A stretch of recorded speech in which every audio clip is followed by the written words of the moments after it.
students, myself Swapnil Ghosh from ScienceThe Vidyaniketan Vasa. During the last lecture of General Science, we have started the new chapter, that is the living world. It is the second chapter of the syllabus.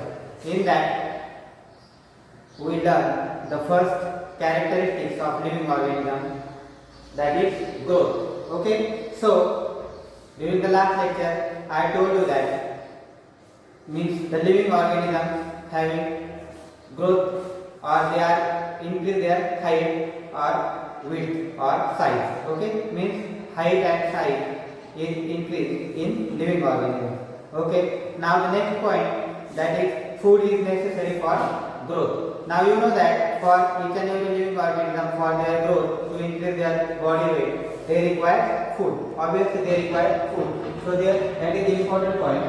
Food is necessary for growth. Means each and every organism, whether it is small microorganism or plants or animals, each and every living thing requires food for their growth. Okay. Now first we discuss how plants take their food. So plants make their own food in sunlight. Plants produce food from water, nutrients in the soil, and carbon dioxide present in the air. During the last previous year, we discussed the photosynthesis process in plants. So in plants, photosynthesis process takes place. So it is called as autotrophic mode of nutrition. So what they require for photosynthesis? Most important is carbon dioxide. So they require carbon dioxide, then water and nutrients of the soil. Okay, so plants take carbon dioxide from the air, then the roots of the plant, they absorb water from the soil, and they also absorb the nutrients from the soil. So these three substances required for the photosynthesis process or food production in plants. Okay, then they also require sunlight. Means this process is not takes place in the night time, because in the night time sunlight is absent, sunlight is not there, therefore photosynthesis takes place only during daytime. So they require sunlight. Along with sunlight, they require chlorophyll pigments. Chlorophyll pigments. Okay. So chlorophyll pigments are present in which part? Leaves. Okay. Leaves of the plant. And these chlorophyll pigments are green in color. Therefore, all the leaves of the plants are seen green in color. Okay. So this process takes place in the leaves of the plant. Why this process takes place in the leaves of the plant? Because in the leaf which pigments are present, chlorophyll pigments are present. So these chlorophyll pigments, without this chlorophyll pigment, photosynthesis process is not possible. Okay, so chlorophyll pigments are required for this process. Why? What is the role of this chlorophyll pigment? The role of chlorophyll pigment is that they trap sunlight. They absorb. This chlorophyll pigment absorbs sunlight. They absorb sunlight, and which energy is present during last year. We know that the forms of energy is that the light energy, sunlight having light energy. Okay, so these chlorophyll pigments convert, or they absorb sunlight and or light energy, and they change it into which energy? Chemical energy. Okay.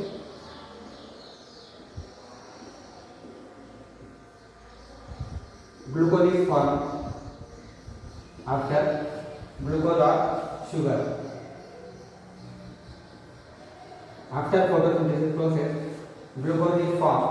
It is the one form of chemical energy. So this reaction takes place with the help of chlorophyll pigment. Understand? So chlorophyll pigments which are present in the leaves of the plant, they play important role in conversion of sunlight into chemical energy or sugar. Understand? So this is the role of chlorophyll pigment. So these are the three substances: carbon dioxide, water and nutrients. They are absorbed from air and soil. After that they are converted into glucose molecules. Glucose means sugar, and along that one byproduct is released. It is called oxygen. Okay. So by sunlight, plants prepare glucose molecules with the help of chlorophyll pigments, and after formation of glucose molecules, oxygen gas is released in the atmosphere. Okay. So therefore, from this reaction, you will know that plants are very important, because why? The carbon dioxide is the harmful gas which is present in the air. So these plants absorb this harmful gas, carbon dioxide, and use it for the food production.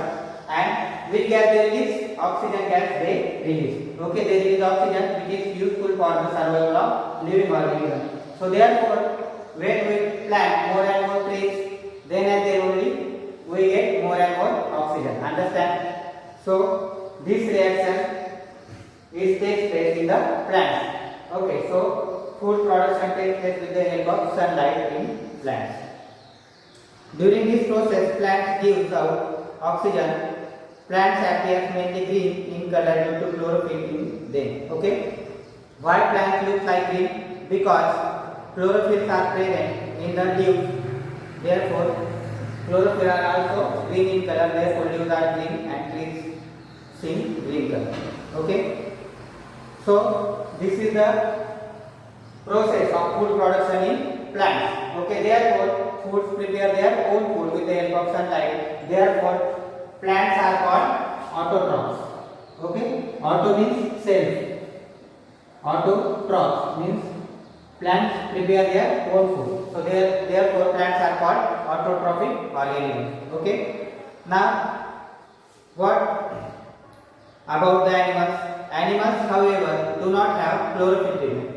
We know that animals don't have the chlorophyll pigment. They are not able to synthesize their own food. Okay, means all the animals, including human beings, are dependent on other organisms for their food. They search for food. I also told you that animals are of two types. Some are carnivorous, some are herbivorous. Okay, so two types of animals are there: herbivorous and carnivorous. Herbivorous animals depends on the plant parts, and carnivorous animals depends on other animals for their food. Okay, so animals are not autotrophic. They are not able to synthesize their own food, but they depend on other. Whether they are depends on the plants, such type of animals are called herbivorous animals, like goat, sheep, horses, okay, etc. They feed on the grass. And some animals like tiger or lion, they are carnivorous. They feed on other animals for their food. Okay, so it is important character of living organism. The intake of food and resultant growth is important characteristics of living things. Understand? Now second point or second characteristic is respiration.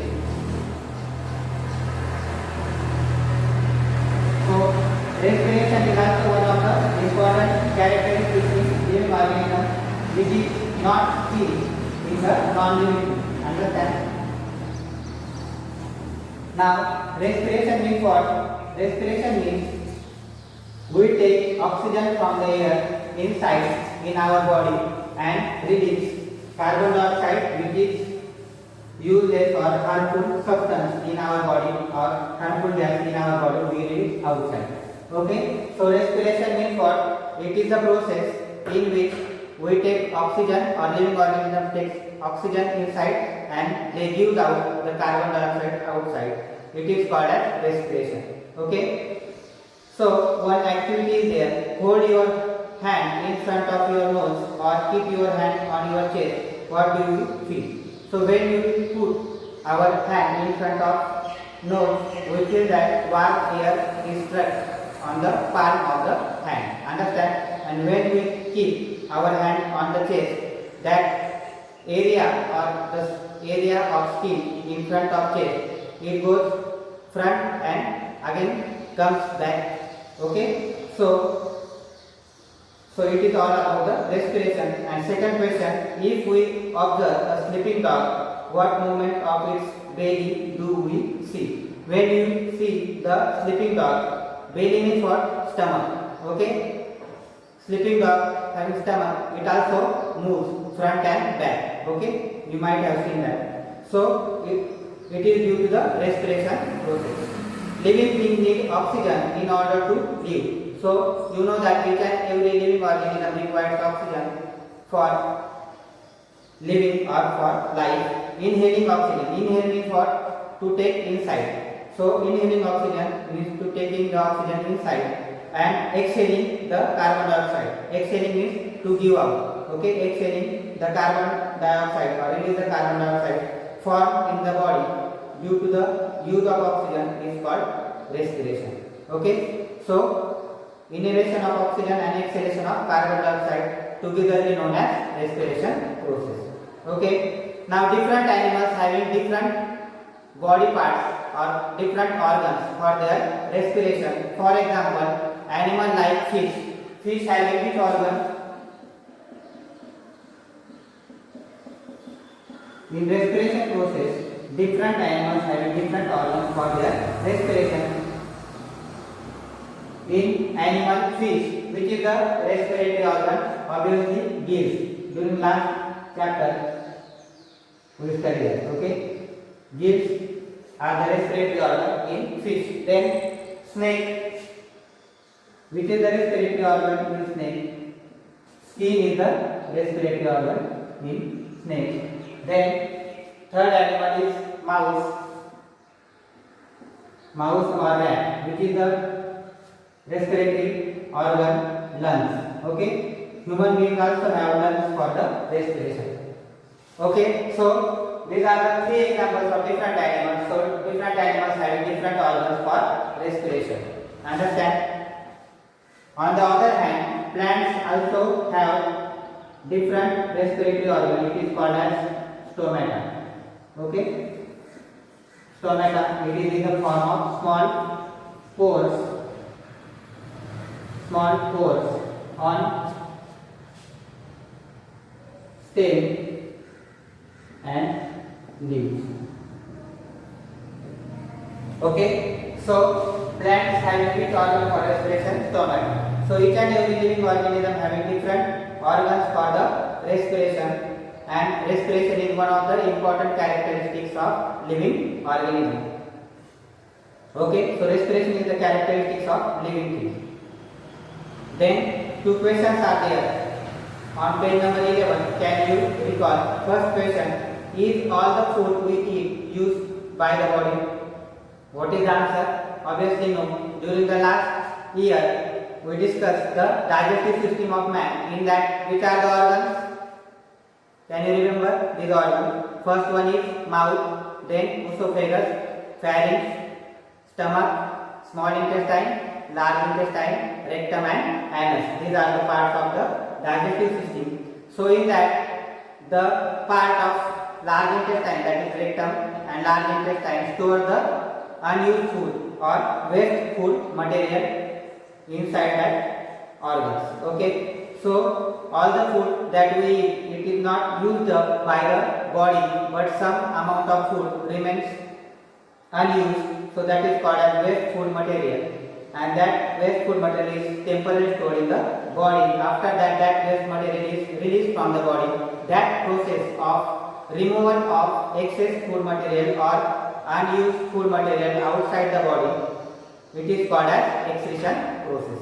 Okay, and the second question: what is the unused part of the food converted into?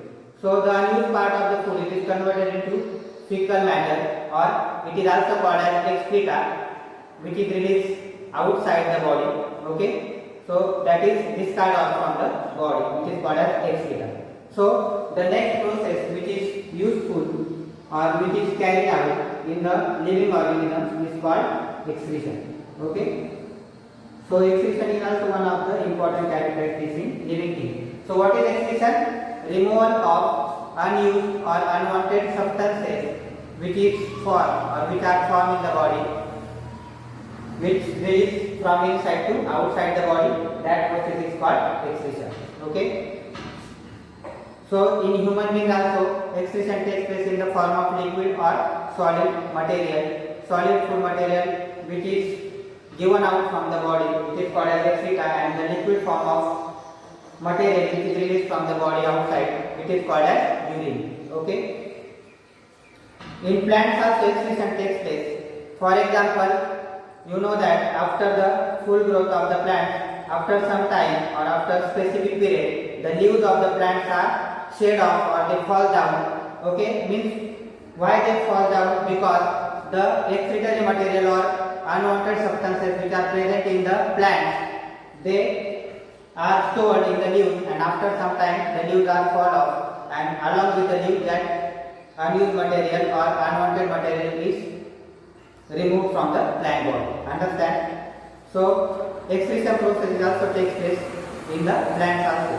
Now one activity is there on page number 12. Try this. Okay, take a transparent plastic bag. Now one plant is there. What is the activity? First you observe carefully. What is the activity in plants? Okay.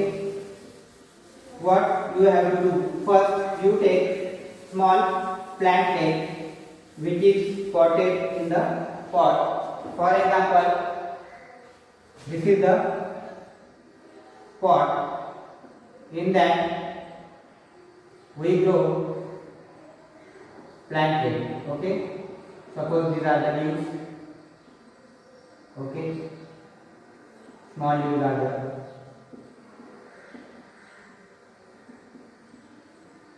So it is a small plant cake which is potted in the pot. Okay. So in this activity, what you have to do?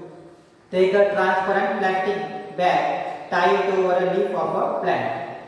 You have to tie one plastic bag here with the help of thread. Okay. So first you tie a plastic bag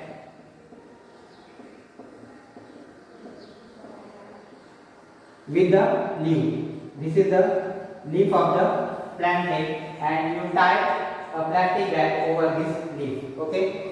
Tie it over a leaf of a plant as shown in the picture. Observe it after 6 to 7 hours. After 6 to 7 hours, you observe that plastic bag. What will happen?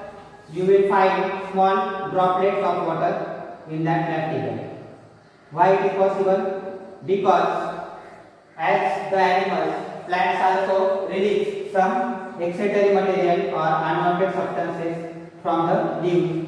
So these unwanted substances are in the form of water vapors. Okay. So the water vapors are released by the leaf in the plastic bag. Okay.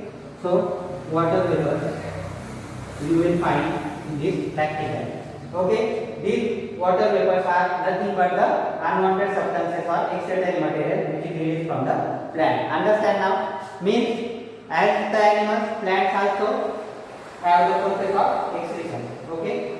So the excretion in plants takes place in the form of water vapors. Understand? So excretion is the characteristics of living things. Now one question, interesting question is given.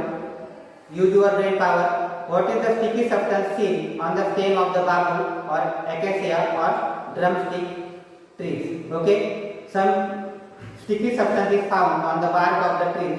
Okay. It is called as gum. Okay, you know that. Gum is also one of the excretory product which is formed in the plants. So this gum is released outside from the plant body. Okay, and it remains stick on the stem. Okay, so this is all about the excretion. So today we discuss about the three important characteristics in living organism. The first one is growth.